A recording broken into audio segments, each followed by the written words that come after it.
বাড়িতে ছোট বাচ্চা থাকলে মায়েদের মাথায় কিন্তু একটা চিন্তা থাকেই যে লাঞ্চে কি দেওয়া যায়। তাই আমি নিয়ে এসেছি 7 দিনের জন্য 7টা simple and easy lunch box idea. Day ওয়ানে রেখেছি সবার পছন্দের ম্যাগি একটু ফ্যান্সি ওয়েতে, এটা হচ্ছে চিজ কর্ন ম্যাগি, সঙ্গে কর্ন চাট দিয়েছি।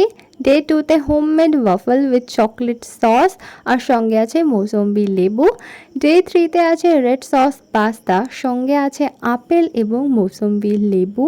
ডে থ্রিতে দিয়েছি আমি পাতাকপির পরোটা, সঙ্গে আপেল লেবু আর কিছু চকলেটস। ডে ফাইভে আছে এগ চাউমিন, সঙ্গে আছে ম্যাঙ্গো অ্যান্ড লিচি জেলি আর মৌসম্বি লেবু। ফল কিন্তু রোজ দেওয়ার চেষ্টা করবেন, বাচ্চারা বাড়িতে খেতে চায় না। আর ডে সিক্সে দিয়ে দিয়েছিলাম আমি পোহা, একটা সিদ্ধ ডিম ছিল, সঙ্গে মৌসম্বি লেবু ছিল অ্যাগেন। আর ডে সেভেনে আমি দিয়েছিলাম আলু পনির পরোটা আর সঙ্গে দিয়েছিলাম পাকা আম।